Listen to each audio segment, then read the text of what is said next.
what's going on, Broncos country? How are we today on, gosh, I gotta say, this has gotta be arguably one of the sweeter victory Mondays we have to have had in a long time, probably ever, from what I remember. I mean, I don't know too many other times other than the Mondays after winning the Super Bowl. I mean, it's actually kind of tough. I mean, even the first time around in the Sean Payton era, where the Broncos actually beat the Chiefs. I mean, I was live for that then. Of course, those of you, if you remember, you saw what I was like then. It was quite amazing knowing the next day, that it actually happened, and coming off of that now with Sean Payton 3-0 at home against the Kansas City Chiefs.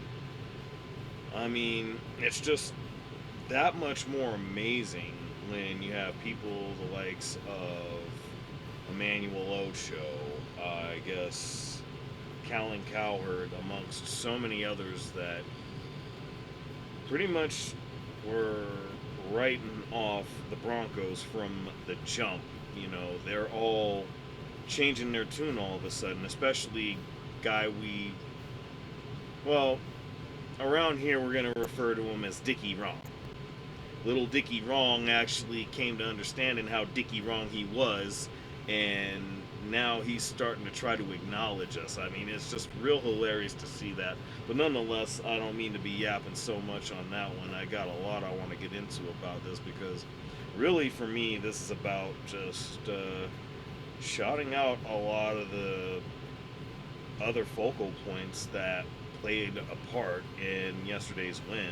And it just is significant because it's not even just yesterday's win where they've actually contributed. It's really each and every other single win for that matter. And of course, they were in it for the losses too. But either way, I want to start off with Will Lutz. I mean, we're getting to a point to where I might actually be coming around on him. I probably talked about him in videos. I certainly have during the live streams. I haven't been the biggest fan of this guy, and I feel like, at least from the beginning, there was reason for that. And I had people, my uncle included, telling me give it time, and it's starting to work out. I mean, it's even so much so to where, at the rate things are going, I'm probably going to have no choice but to be referring to him as Willie Clutch. I mean, he's coming through as such accordingly. And to take that even a step further, I was actually listening to Evan Stokely and Schlereth this morning, and I don't know if it was either Stokely or Schlereth, but one of them actually gave him the nickname Big Nuts Lutz. And I gotta say, that actually is pretty damn good, and it's hard to say he's not deserving of it at this point.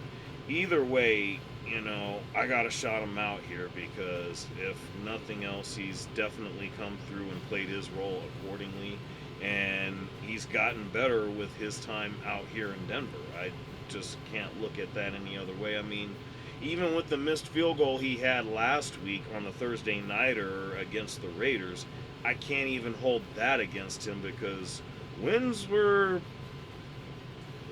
wins that night, we'll just say. I mean, maybe that had some of the effect that it did on the passes that went errant. I don't know. That's all whatever, but shout out to Will Lutz coming through with that game-winning field goal. And again, he might be ending up being known as Willie Clutch around here. Nonetheless, we're going to actually shout out some of the stars of the defense from yesterday. We're going to definitely shout out Riley Moss for obvious reasons. Jaquan McMillan, who was the player of the game. Both of them came through yesterday, and even Jahdae Barron, for that matter, actually wound up balling out. Actually had a pick six that was called back because of a bullshit pass interference that was called on Riley Moss, as it so happens, but didn't seem to matter much. I mean, we wound up getting the ball back, and I believe we scored on the ensuing drive anyway. So much for all that shit. So much for all the bullshit calls that the refs were trying to help the Chiefs out with. It just didn't matter in the long run, because these two came to work. All right, these two absolutely came to work, and you know, I don't think enough can be said about that. And the performance has been great, and it's something to really hang your hat on, especially in time for the bye week.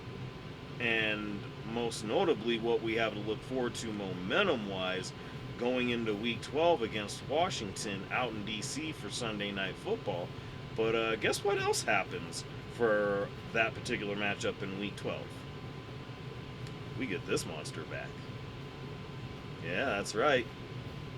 The return of PS2 is forthcoming, y'all. I mean, let's just call it what it is. Along with, again, Shade Baron. I didn't make time to grab the picture on that one. I kind of wish I would have now. But either way, just between these three and Jade, you got easily the best secondary in the league. And I'm not even factoring in Brandon Jones and, you know, um, Talanoa Hufunga, who actually came through with what potentially could have been a pick six death nail if he'd have just got his hands on the ball when he broke on a pass that Mahomes had to Kelsey.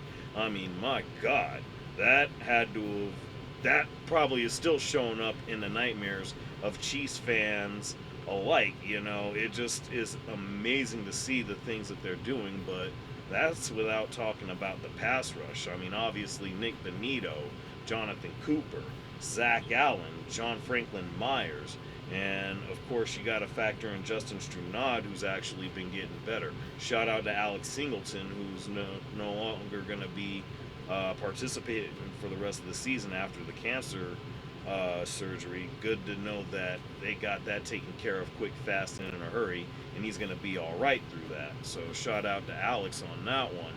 But more than anything else, we even had a Q Robinson sighting. And just think what happens when we get guys like Drew Sanders and even Jonah Ellis, who's actually been MIA the last couple of weeks back. I mean, this defense right now has made and proven the point it is the best in football, regardless of what you want to say statistically. Although, shout outs to the Houston Texans as they were victorious yesterday, but at the same time, this Broncos defense is playing on a level that can only be compared to the team from 2015. And we'll certainly get more into that as time goes on. But with that in mind, we're just going to go ahead and finish this out here and just talk about a bit more of the offensive side of the ball, especially with the emergence of one Pat Bryant. Of course, Troy Franklin coming through with easily the most clutch catch of his career to date so far. And, I don't know just what we can say. Another picture that I didn't make time for, Evan Ingram, who he's actually starting to pay dividends in the addition that he has been for the Broncos. I mean, didn't do a whole lot but get a lot of chunks. Um, it's only a matter of time before he ends up having his breakout game. But more than anything else, the way that Bo and Sean Payton are coming together through all of this, it's actually starting to look like a masterclass.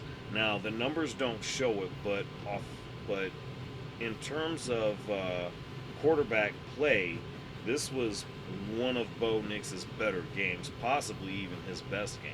Now, the issue with that is that, of course, on those two first red zone drives, those only result in field goals.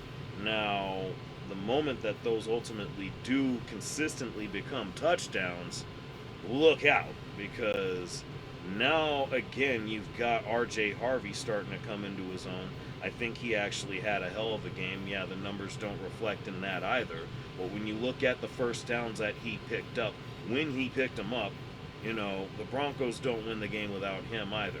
You got to look at Jaleel McLaughlin, highlight reel Jaleel, and put him over for the performance he put on. Again, numbers don't show it, but he wound up getting the only Denver touchdown of the game.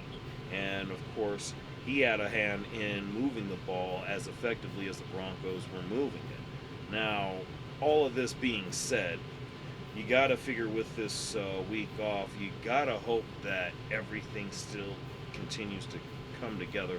And another shot out, another picture I wasn't able to make time for, little Jordan Humphrey.